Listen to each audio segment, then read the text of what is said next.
by eating some crow after what I said last week about my thoughts on Washington and the Pac-12. Washington, I apologize for underestimating you, for underestimating the Pac-12, and congratulations on tomorrow's national championship game. I wish you nothing but the best. That being said, before I address Washington and Texas, I have to talk about the heartbreak that ensued on New Year's Day. They got my New Year's off to a rocky start. That was the Alabama-Michigan game, because that game was a complete travesty for the Crimson Tide. That game should not have come out the way it did. Alabama should have won, and were it not for lazy plays and silly miscommunications, Alabama will be playing tomorrow in the national championship. But those silly miscommunications did happen, and tomorrow we will watch Michigan play Washington in the Natty. So that Rose Bowl went into overtime. Michigan won 27-20 in a game that Alabama had control of for most of the second half. They trailed by 3 up until the fourth quarter, but early in the fourth quarter, they got the go-ahead, and they had so many opportunities to clinch that game, and they just couldn't convert. And at the end of the day, Michigan, they did what they had to do. They did what I said they had to do last week. They pressured Jalen Milroe, and they just hit him like he's never been hit all season. 6 sacks, I believe. 5 or 6 sacks was the total on Jalen Milroe in that game. And the offensive line at Alabama had more holes in it than SpongeBob SquarePants. It was just ridiculous the amount of times that Jalen Milroe got pressured, got sacked, and just wasn't able to prepare for it, break it, had no chance to start the offense. I mean, it's one of those things where you can credit Michigan, which I do. They played fantastic. You could tell they were the aggressors. They wanted it more, and they were just out there from the get-go to eat Jalen Milroe's lunch. But if you're Alabama, you have to be able to convert on the fly. Like, even if your O-line's not as talented as Michigan's D-line, if you're Jalen Milroe, if you're Nick Saban, and you've already been sacked twice in the first quarter, you've got to realize that you're going to have to start getting the ball off quick, or if you don't instantly see a receiver that's open, you might have to break off. Because a couple of those sacks or those pressure situations that Jalen Milroe found himself in, if he would have for once, he should have ran the ball and didn't, and ended up getting sacked. He just overcommitted to throwing in those moments where if he would have just decided to break through and go forward and run the ball like he usually does, he could have had a first down. And, I mean, hindsight's 2020. It's easier for us watching the game to see that than it is for him in real time to notice it. It's unfortunate, but that's just, I call it how I see it. There were so many times when he was in those pressure situations that he had a route open to run, and he didn't run and ended up getting sacked. I think a lot of that was because, like I've been saying on the podcast for basically the entire season, they were trying to get him to throw the ball, to get into a throwing groove, and so that was where his mind was, and he was trying to throw, and he died on that hill. And boy, did Alabama die, because that game, Michigan, when they whiffed that kick in the first quarter, I thought that could be the deciding factor. And for a while, it seemed like it would be, because when Alabama went ahead, they were up like 2 scores at one point, and that missed kick was the deal breaker, and ended up not mattering, because not only did Alabama's offense break down, the defense gave up a touchdown in the fourth quarter to send the game to overtime. And the second overtime hit, I texted my friends, and then I was like, look, I'm feeling LSU 2022 all over again. And sure enough, that's exactly what happened. Momentum in sports is one of those things that makes or breaks teams, and it's a feeling. There's no other way to describe it. There's nothing you can really do about it. You can try to stall it by calling timeouts, things like that, but at the end of it, it's just a vibe, and you either have the momentum or you don't. And going into that overtime, Michigan had all the momentum. I knew it. I told everybody around me, I said, this is going to be a one and done. And sure enough, it was. That final play Alabama called was horrible. And speaking of horrible, as much as I've ragged on the O-line, the center and all of those horrible snaps that he did was probably one of the biggest contributors to that loss. I mean, it's so bad he transferred. The second he had the opportunity, he entered his name into the transfer portal. He's gone. He's not coming back to Alabama. And I have a feeling a lot of it is because of how badly he snapped the ball. And everybody gives kickers flack because, oh, yeah, you're the kicker. That's the easiest position on the field. Or, oh, you're a punter. Like, the center, as far as, like, the snapping aspect of the game, of the position goes, is so easy. People overlook it.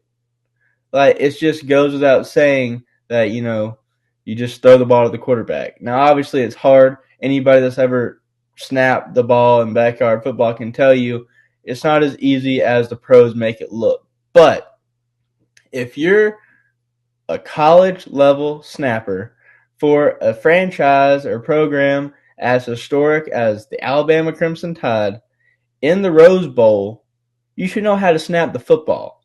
That's kind of a prerequisite for playing college ball in the first place.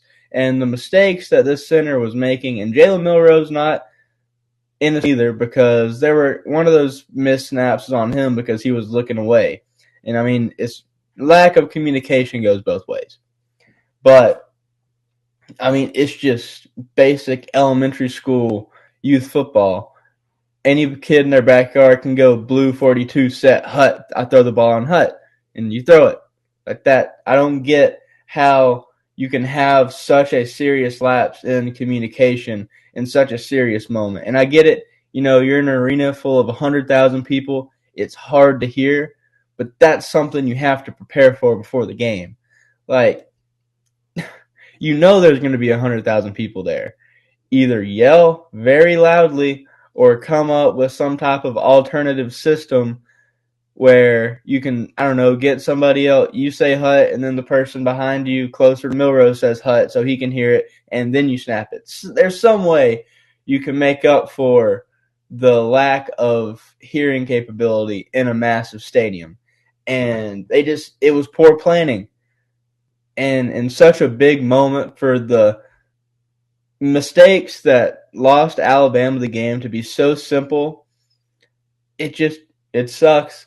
This is the first time in probably 10 years there hasn't been an SEC team in the national championship, and there should be. And the only reason there's not one is because Alabama could not make a simple snap correctly in big moments, and their O-line could not do their job.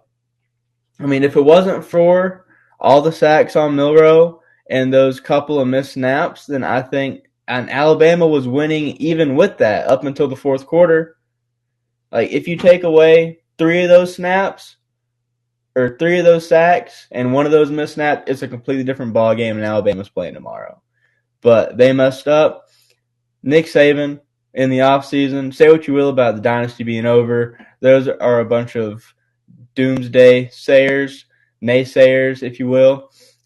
And I don't pay any attention to that. As long as Nick Saban is at the helm, there's always a chance Alabama can win a national championship, and I'll believe that the dynasty is over when Nick Saban hands in his walking papers in whoever knows how many years. But this summer, he has got to work on this team's discipline. They had discipline problems last year. The penalties last season were atrocious. This season, they got better in penalties, but they got worse as far as just silly miscues that have no place in a top-tier college football program. And he's really got to drive that home because it was embarrassing watching Alabama play and mess up that way, especially after such a big win over Georgia. Because as much as, in college football or any sport, Alabama won, so they deserve to be there. Nobody can argue that. But if Georgia was playing Michigan, I don't doubt that they would have won that game, and Alabama should have won that game. Now, Georgia couldn't beat Alabama. So, to all the Georgia fans out there taking this as a moral victory, don't. Because you had your chance to make that game and you blew it. But it's sad, and Saban has got to work on the discipline and Milroe's throwing. That way, when he does get in those pressure situations again, he doesn't feel like he has to commit to throwing, because that's a huge part of their game plan they're trying to focus on. If he can get confident in his throwing arm to where it's not a big deal if he runs or throws, then he'll be a lot more versatile, and Alabama will be a lot more successful. Now, going on to Washington and Texas in the Sugar Bowl, I'll be honest, I watched that game up until the third quarter. But after Alabama lost, I was kind of deflated and didn't pay as much attention to it as I should have. That being said, Washington played great. Texas, it was a close back and forth game for the most part. I thought they were going to make the comeback towards the end. I got the updates on my phone as it was happening. But at the end of the day, the better team won. And Texas is sort of like Alabama in that, the program, it sells. David Stern, NBA commissioner, once said that his dream NBA finals would be the Lakers versus the Lakers, just because that's how successful the franchise was as far as drawing eyeballs to the championship game goes. And I'm sure if you're an NCAA executive, you would have loved to have seen an Alabama versus Texas national championship. But unfortunately, sports isn't scripted, and sometimes the script gets flipped. And boy, did Washington and Michael Penix Jr. flip the script. Michael Penix Jr. threw for 430 yards and completed he threw 38 passes and completed 29 of them. That's amazing. Compared to Quinn Ewers, who played good, but not the great game, career-defining game that he needed to have in order to take them over the top. He had about a 50% completion rate, only threw for 318 yards, which is still a lot, but when your opposing quarterback's at 430, it's not what you need. Rushing yards, the top on each team, Dylan Johnson had 21 carries for 49 yards, and C.J. Baxter had 9 for 64. So it's always fun to me just to read over the stats sometimes, because when you get so caught up in the moment of the game, it's easy to lose track of who's doing what. But when you look at it on paper, it's so wild that somebody can get more yards and half the carries than the opposing team's best rusher. But, if Texas would have been able to make that comeback, it would have been historic. And I was talking last week, if Alabama lost, I'd be rooting for Texas, just because the narrative of the incoming national champion going to the SEC would be very interesting. Unfortunately, we're not going to get to see it. Instead, we've got Michigan versus Washington, and I'm taking Michigan. Michigan over the last 10 years or so has been the always a bridesmaid, never a bride's team in the college football playoffs. It seems like they're one of those teams that's always there, and they just haven't got that national championship that they've always been in contention for. If you look at what teams have been in the playoffs over the last handful of years, it seems like it's always been either like some variation of Alabama, Georgia, Ohio State, Michigan, Clemson. And if you throw in like TCU made it one year, there's always some random alternative team. But for the most part, it's those teams. And for them to have been in constant competition for a national championship and not actually won a natty since Tom Brady was there in 1997, it's impressive. I mean, they've won their division 4 times since 2018 and no natties to show for it. So I think this might be the year that Michigan finally gets a ring. And if you're a Michigan fan, then you got to be over the moon.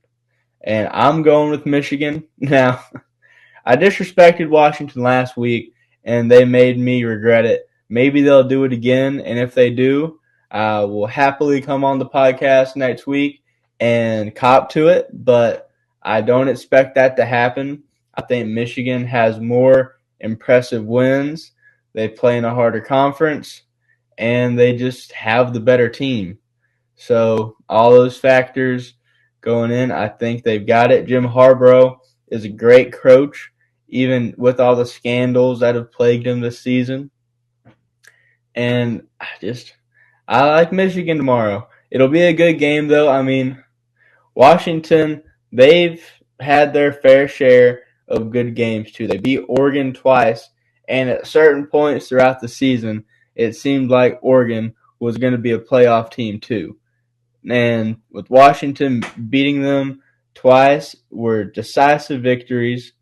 They beat Texas. They have quality wins too, and they're a great team that Michigan should not underestimate. But I'm taking Michigan. I hope y'all tune in though for the Natty tomorrow because it should be a good one. Now, one person who is probably not in the mood to watch the Natty tomorrow is Bill Belichick because tomorrow he will be meeting with Robert Kraft to talk about his future with the New England Patriots. As I'm sitting here speaking, it's been within the hour that he potentially walked off the field as the head coach of the New England Patriots for the last time after losing to the New York Jets. Now, I said a couple weeks back that there were rumors that Belichick was leaving, and I said I would be surprised if he left, that him leaving would be a bad decision on Robert Kraft's part, and that if you have the GOAT, or at least the second greatest head coach of all time, you keep him for as long as you can, even if he's past his prime. Now, I stand by all of that, but the reports and the rumor mills and what social media, the analysts have been saying, leads me to believe that Bill Belichick will not be the head coach of the New England Patriots going into the next season. I mean, it's the same feeling I had whenever Tom Brady was a free agent and he went to go to Tampa before he went to Tampa. I mean, it's just like, I can't picture Tom Brady in a Buccaneers uniform, yet there he was in 2020 wearing a Buccaneers uniform. I can't picture Bill Belichick not coaching the New England Patriots. He's quite literally been the coach of the Patriots my entire life, and I will be 23 years old in 2 months. So I can't visualize it, but that's what all the reports are telling me is going to happen. So I will subscribe to the reports, and despite what I think is Robert Kraft's best interest in re-signing or rehiring Bill Belichick, I think he's going to go a different direction. Now, if he does go a different direction, what that means for Bill Belichick, I have no idea. So the Washington Commanders have already expressed interest in Belichick if he does leave the Patriots. But I just can't imagine him going anywhere else. I mean, he's won 6 championships with the Patriots. He's got 2 with the Giants, 8 rings total. If he leaves and continues to flounder as a head coach, you can't say it hurts his legacy because, 8 rings is 8 rings. Especially 8 rings as a driving force. He was the head coach for 6 of them, the defensive coordinator for 2 of them in New York in the 80s behind Bill Parcells. So nothing can take away his legacy. But the discourse that will surround and the narrative that will surround his career, the more he struggles post Tom Brady, is not good because the longer he continues to coach without playoff success, the more credence it gives to the idea that Tom Brady was not only the driving force behind the Patriots dynasty, but the sole force behind the Patriots dynasty. Whether fair or not, that's the narrative that social media will craft. And if Belichick calls it quits after the season, then it will give them less fodder because Belichick doesn't have time for a rebuild. He's like 72 years old, and he doesn't have the years left on the clock. And none of the contending teams, at least that I'm aware of, have an opening at the head coach position. So if he were going to go somewhere else, it would have to be some middling team. And I just don't think that he has the time to turn a franchise around with the age that he has on himself. So, Bill Belichick is like a football version of Vince McMahon in that I think that he will be a football coach until God calls him home or he is physically unable to do it. So I don't doubt that if he gets fired from the Patriots or if he decides to leave, that he'll go coach somewhere else. But I don't think doing so is the best decision legacy-wise or even just personal happiness-wise. I mean, I guess do what you love as long as you can do it. But if you're 72 years old, Bill, stop, smell the roses. I don't know if you have grandkids or great-grandkids. If you do, enjoy them. If you don't, pressure your kids into having children. Find and enjoy the things outside of football. When you've revolved your entire life around football, use the twilight years to just enjoy life in its fullness. Don't think he'll do that. I think he'll coach somewhere else. If it is Washington, best of luck to you, Bill, because I don't even know if the GOAT coach can turn around that franchise. But we'll see. Now, his last game as a Patriot most likely was against the Jets, and the Jets have been in the news for all the wrong reasons over the last couple of days because of their starting quarterback, Aaron Rodgers. Anytime that your name is trending alongside Jeffrey Epstein, it's never a good idea. Or not a good idea, but it means that you've probably done something wrong. And Aaron Rodgers has been trending on social media for a silly beef with Jimmy Kimmel that started when Aaron was on the Pat McAfee show on Thursday, I believe it was, right before. And if you haven't been following the news, I wasn't until all my friends started texting me about it. Apparently, all of the trial surrounding Jeffrey Epstein's island and Ghislaine Maxwell, who was Jeffrey Epstein's mistress, accomplice, what have you, it's been going on, and the court released the list of all the people that have gone to Jeffrey Epstein's island on Friday, I think it was. Maybe I have my days off. If I do, apologies. But sometime before the list was released, but when people knew it was going to be released, Aaron Rodgers went on Pat McAfee's show and said something to the effect of,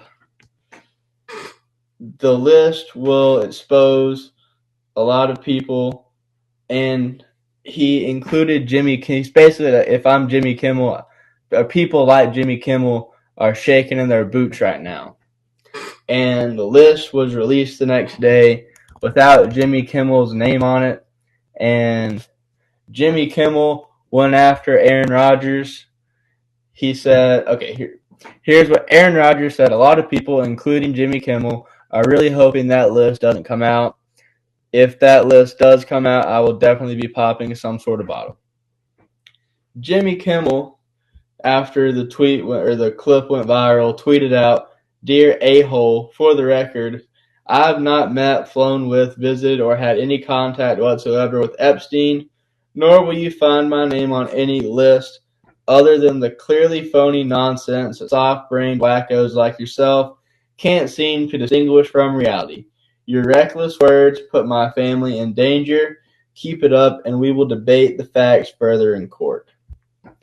Now, ESPN had an executive comment on the Aaron Rodgers comments, and he called Aaron Rodgers' comments dumb and factually inaccurate, and admitted that Aaron Rodgers will still continue to make appearances on the channel despite them basically calling him stupid. Adding further layers to the beef is the fact that Disney owns both ESPN and Jimmy Kimmel's network ABC, so it's essentially two Disney wings beefing with each other. So I don't really have much to add to that. I mean, pretty stupid on Aaron Rodgers' part to say that.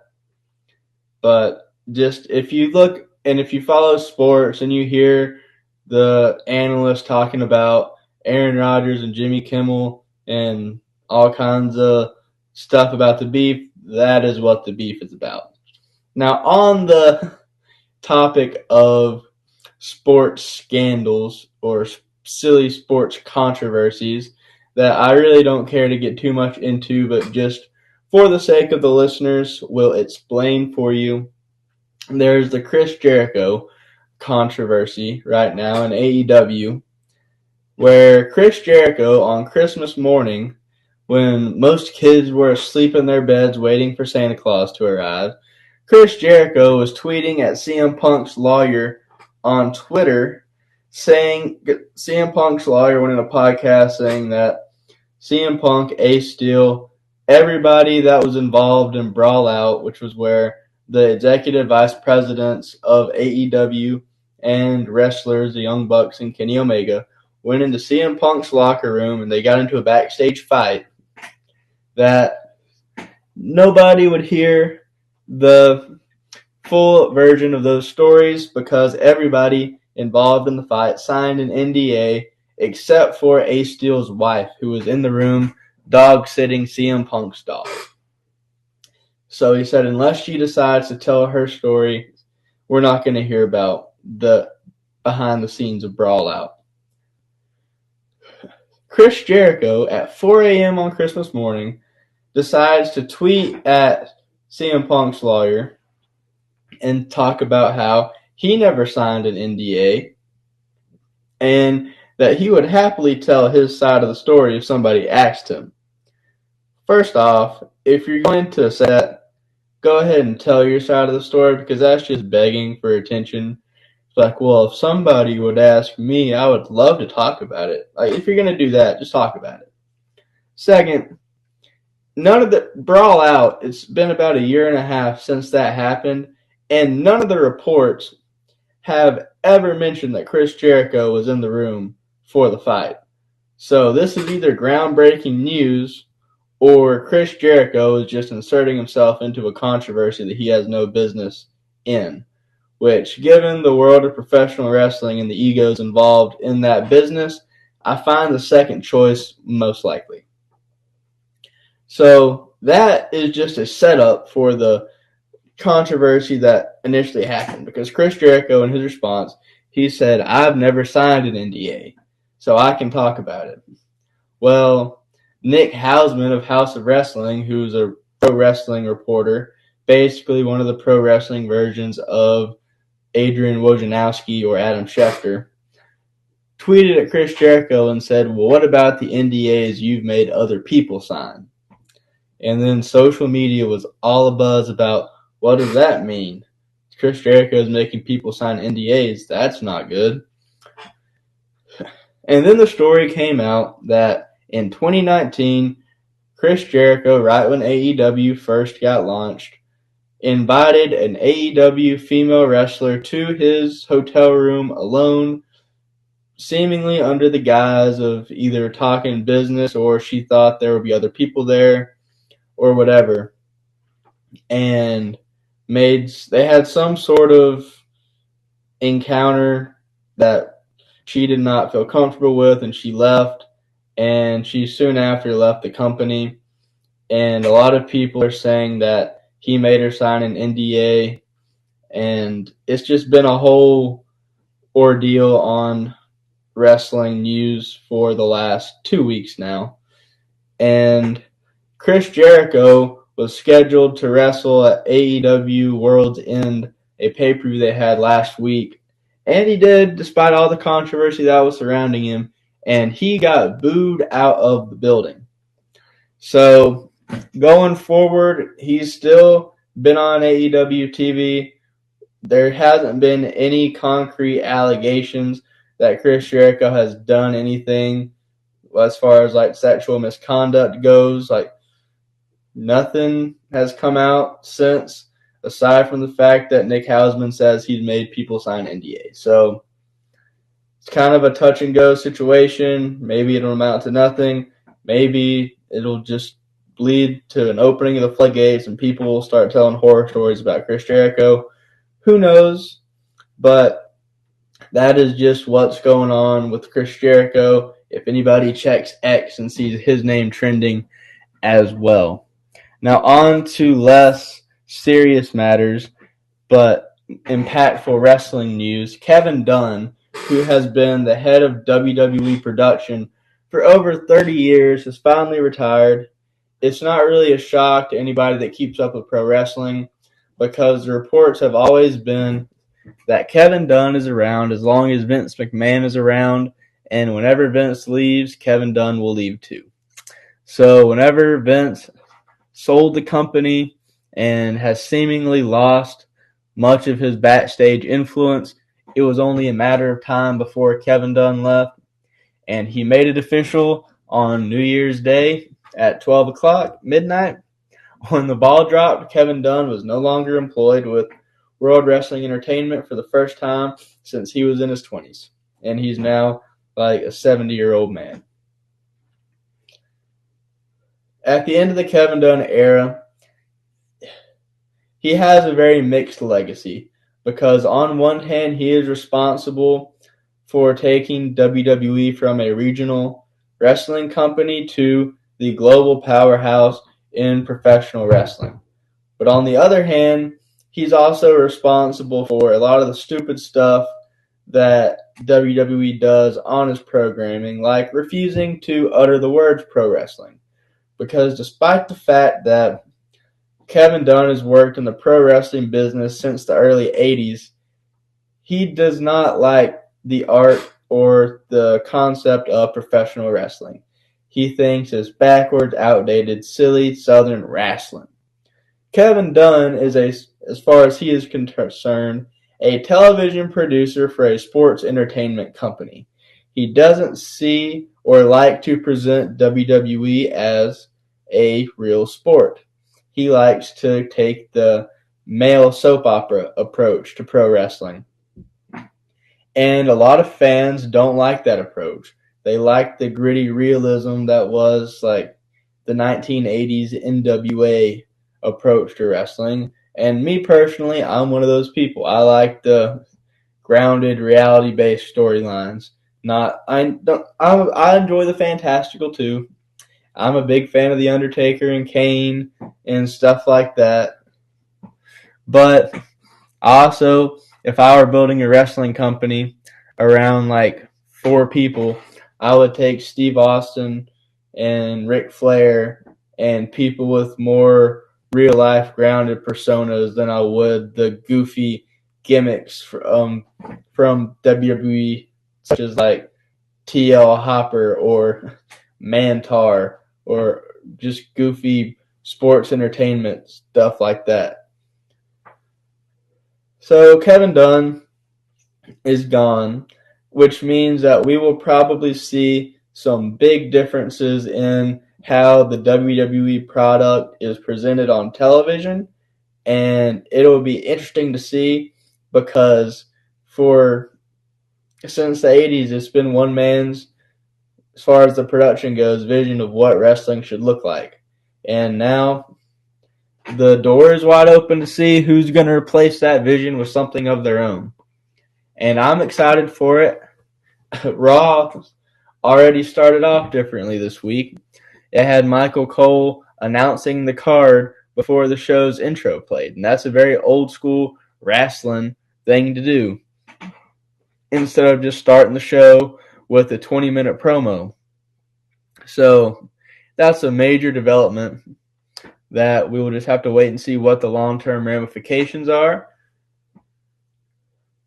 But I'm excited to see what the future holds. I think it's a positive thing for WWE that Kevin Dunn is gone. I also think that, and he gave his life to the company for 30 years. He made his money.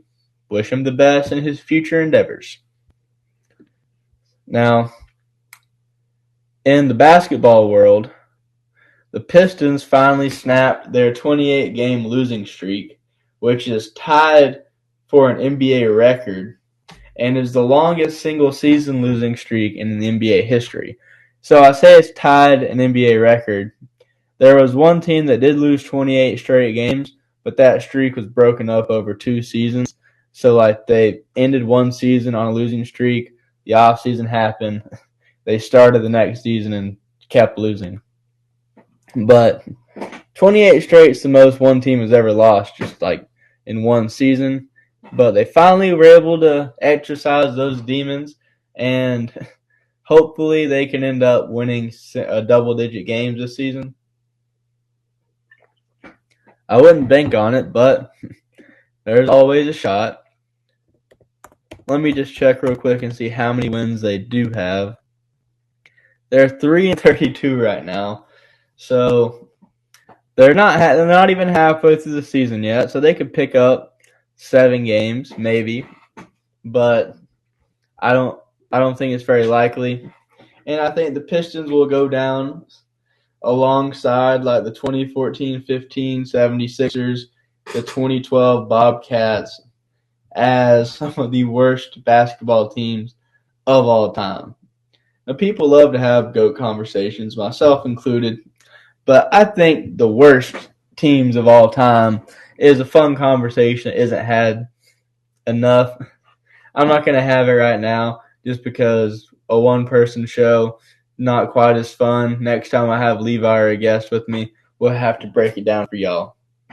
But Draymond Green has been reinstated following a 12-game suspension.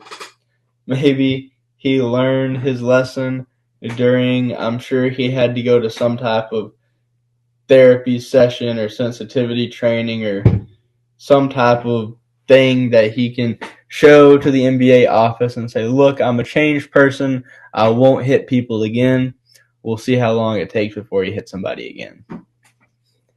Now, somebody who's also been out a lot is Zion Williamson. He just came back from an injury, and he got injured again last night. So, for somebody who went from the most hyped-up prospect since LeBron to having barely played the length of an entire NBA season when he's 3 or 4 seasons deep into his career, it doesn't bode well for him. He's got to lose weight.